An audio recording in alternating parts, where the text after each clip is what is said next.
বাঙালি মানেই ভোজন রসিক। শীত পড়তে না পড়তেই ইচ্ছা করে একটু ভাজাভুজি খাই সন্ধ্যের দিকে।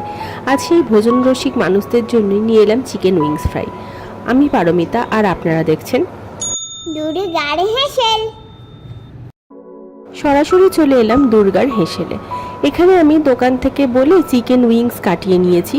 তো উইংসের যে মোড়া পার্টটা আমি দুটোকে কেটে নিয়েছি, অর্থাৎ গোটা রাখিনি। তো এখানে চিকেনটাকে পরিষ্কার করার একটা পদ্ধতি আমি বলছি। চিকেনটা এমনিতে ধোয়া ছিল, তারপরেও আমি 2 গ্লাস মতো জল দিয়েছি আর দিয়ে নিচ্ছি 1/4 কাপ মতো ভিনিগার। এভাবে সমস্তটা মিশিয়ে আমি রেখে দেবো আধ ঘন্টা মতো। ফিরে এলাম আধ ঘন্টা পর। দেখুন চিকেনটা আরও পরিষ্কার হয়ে গেছে নাকি, আর জলটাও কিন্তু যথেষ্ট নোংরা হয়ে গেছে, অর্থাৎ চিকেনের মধ্যে যা নোংরা ছিল সেগুলো কিন্তু সব একদম পরিষ্কার হয়ে বেরিয়ে গেছে। আর ভিনিগারে মেশানো থাকাও আছে বলে চিকেনটাও কিন্তু যখন ফ্রাই হবে বেশ সফট হবে। তো জলটা ঝরিয়ে নিয়ে চিকেনটা আর একবার পরিষ্কার করে ধুয়ে নিচ্ছি। নিয়ে সমস্ত জলটা ঝরে যাবার পর চিকেনটা একদম ড্রাই হয়ে যাওয়া পর্যন্ত অপেক্ষা করব। চিকেন থেকে জল ঝরে গেছে, তো আমি চিকেনটাকে একটা বোলের মধ্যে নিয়ে নিচ্ছি। এখানে চিকেনটাকে আমাকে ম্যারিনেট করতে হবে, আর সেই ম্যারিনেটটাও আমাকে করতে হবে দুটো স্টেপে। তো আমি প্রথমে চিকেনের মধ্যে নুন দিয়ে নিচ্ছি, আর দিয়ে নিচ্ছি 1 চামচ মতো আদা রসুন বাটা। এখানে আমি 1 কিলো চিকেন নিয়েছি, তো সেই হিসাবে আমি বড় চামচের 1 চামচ আদা রসুন বাটা নিয়েছি। আর নুনটা তো স্বাদ মতো অবশ্যই। সমস্ত চিকেনের সাথে আদা রসুন বাটা আর নুনটা মাখিয়ে নিয়ে অপেক্ষা করছি। না, খুব বেশিক্ষণ অপেক্ষা নয়, সেভাবে ম্যারিনেটের জন্য অপেক্ষা করতে হবে না, জাস্ট মাখিয়ে নিয়ে এটাকে একটু সাইডে রাখছি। তৈরি করে নিচ্ছি সেকেন্ড ম্যারিনেশনটা। এখানে আমি 7 থেকে 8 চামচ মতো বেসন নিচ্ছি। কাঁচা বেসন নিচ্ছি, এমন নয় যে বেসনটাকে রোস্ট করা আছে। তো এর মধ্যে দিয়ে নিচ্ছি আবারও একটু নুন, আর হাতের মধ্যে ঘষে নিয়ে ভালো করে দিয়ে নিচ্ছি 1 চামচ মতো জোয়ান। দিয়ে নিচ্ছি 1 চামচ মতো জিরে গুঁড়ো, ঝাল লঙ্কার গুঁড়ো, আর দিয়ে নিচ্ছি চাট মশলা। এখানে আমি রেড চিলি সস ব্যবহার করব বলে লঙ্কা গুঁড়োটা 1 চামচ মতো দিয়েছি, কিন্তু আপনারা যদি রেড চিলি সস ব্যবহার না করেন সেক্ষেত্রে আপনারা লঙ্কা কুচি দিতে পারেন, চাইলে গ্রিন চিলি সস দিতে পারেন, বা লঙ্কা গুঁড়োর পরিমাণটা আরও একটু বাড়িয়েও নিতে পারেন। অল্প অল্প করে জল দিয়ে একটা ঘন পেস্ট তৈরি করে নিচ্ছি। জলের পরিমাণটা যেন খুব একটা বেশি না হয়। পেস্টটা তৈরি করা হয়ে গেছে। এখানে আমি একটু রেড ফুড কালার ইউজ করছি। এখানে ফুড কালারটা কিন্তু সম্পূর্ণ অপশনাল, অর্থাৎ যেহেতু এটা আমি স্ট্রিট স্টাইল বানাচ্ছি, তো রাস্তার ধারের দোকানগুলোতে যে চিকেন ফ্রাইগুলো বিক্রি হয় বেশ লাল লাল মতো দেখতে লাগে, তো এখানে রঙের জন্যই আমি ব্যবহার করছি। যদি মনে করেন তো কালারটা অ্যাভয়েডও করতে পারেন।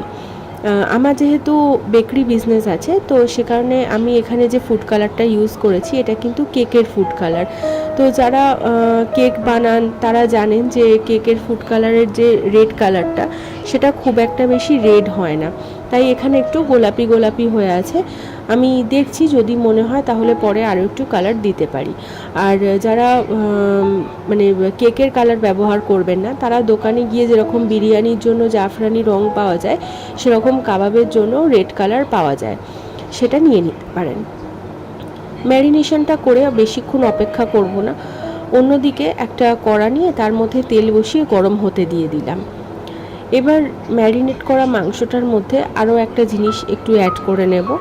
এখানে আমি অ্যাড করছি 2 চামচ মতো কর্নফ্লাওয়ার। আমার 1 কিলো মাংস নিয়েছি আমি, তো সেই কারণে আমি 2 চামচ কর্নফ্লাওয়ার দিলাম। এই কর্নফ্লাওয়ারটা মাখানোর পর আর কিন্তু একটুই অপেক্ষা করব না, সেই কারণে আগেই আমি কড়ার মধ্যে তেলটাকে গরম হতে দিয়ে নিয়েছি। তো এই স্টেপগুলো একটু ফলো রাখবেন, না হলে কিন্তু ক্রিস্পি চিকেন পাওয়াটা একটু সমস্যা। ক্রিস্পি বলতে KFC স্টাইল ক্রিস্পি আমি কিন্তু বলছি না। ফুড কালারটা একটু কমই লাগছিল কর্নফ্লাওয়ার মেশানোর পর, আমি তাই আরও একটু ফুড কালার দিয়ে নিলাম এখানে। এমনিতেও ভাজলে কিন্তু একটু লালচেই হয়ে যেত। তো তেলটা গরমটা কীরকম হবে আমি বলে দিই। তেলটা কিন্তু একদম ধোঁয়া ওঠা গরম হবে না, অথচ আপনি যখন হাত দিয়ে ওপর থেকে একটু চেক করে নেবেন তখন হাতে বেশ একটা গরম লাগছে এরকম ভাব যেন থাকে। এখানে মিডিয়াম টু হাই হিটে আমি চিকেনগুলো ছেড়ে দেব। খুব বেশি চিকেন একসাথে ছাড়বেন না, 4-5 টুকরোই মাত্র এখানে আমি চিকেন দিয়ে নেব। চিকেনটা দেওয়ার পর খুব বেশিক্ষণ অপেক্ষাও করব না, উল্টে দেব চিকেনগুলো। আর এমনকি মিনিট 5-6 মতো ফ্রাই করে প্রত্যেকটা চিকেনকে আর কি তুলে নেব।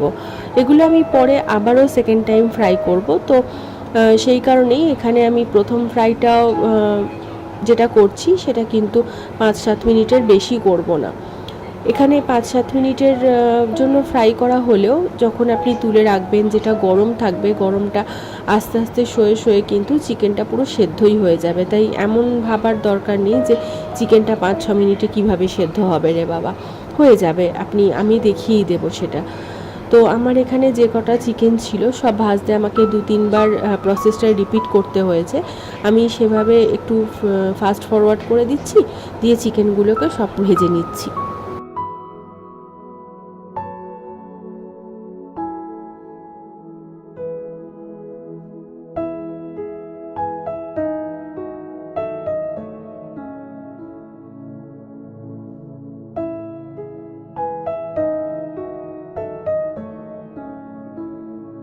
সমস্ত চিকেনগুলো ভাজা কমপ্লিট। তো এই সময় কিন্তু চিকেনগুলো একদমই হার্ড হয়নি, অর্থাৎ যেরকম ক্রিস্পি ব্যাপারটা চাইছি সেরকমটা কিন্তু হয়নি। অথচ দেখুন চিকেনটা কিন্তু বেশ জুসি আছে, নরম আছে। এটার একমাত্র কারণ হচ্ছে ভিনেগারের জলে এটাকে ভিজিয়ে রাখা। তো এটাকে আমি যদি ক্রিস্পি বানাতে যাই, আমাকে এইখানে স্টেপটা ফলো করতে হবে। এগুলোকে একদম ঠান্ডা হতে হবে। তাই আমি একটা বাঁশের চুবড়ি চাপা দিয়ে রাখলাম, যেহেতু বাঁশের চুবড়িগুলো অনেক ফাঁকা ফাঁকা থাকে। ফিরে এলাম 3-4 ঘন্টা পর, অর্থাৎ আমার বাড়িতে আত্মীয় আসবে বলে আমি এগুলো দুপুরের দিকে হাফ ফ্রাই করে রেখে দিয়েছিলাম। আর সন্ধেবেলা যখন গেস্ট এসেছে সেই সময় আমি এগুলোকে ফাইনাল ফ্রাই করে নিয়ে সার্ভ করে দেব। তো এই সময় আমি তেলটা আবারও সেই একই রকম হাই হিট করে নিয়েছি, আর মিডিয়াম টু হাই হিটেতেই সমস্ত ফ্রাইগুলোকে আবারও ভেজে নেব। তো এই জিনিসগুলো একটু লক্ষ্য রাখতে হবে। আর এখানে ধরুন আপনি যখন ভেজে নিচ্ছেন এই জিনিসগুলোকে সেকেন্ড টাইম, এই সময় যে ক্রিস্পিনেসটা থাকবে সেটা কিন্তু ঠান্ডা হয়ে গেলে আবারও নেতিয়ে যাবে। তাই যখন সার্ভ করছেন তার আগেই সেগুলোকে ভেজে নিয়ে সার্ভ করুন। একদম স্ট্রিট স্টাইল যেরকম ফ্রাইড চিকেনগুলো পাওয়া যায় খেতে বা ক্রিস্পিনেস সব দিক দিয়ে ঠিক সেরকমই রেজাল্ট পাবেন। যারা ট্রাই করবেন তারা কিন্তু আমাকে অবশ্যই জানাবেন যে তাদের ফ্রাইড চিকেন কীরকম লাগলো। একটু দেখে নিন এটা কতটা ক্রিস্পি।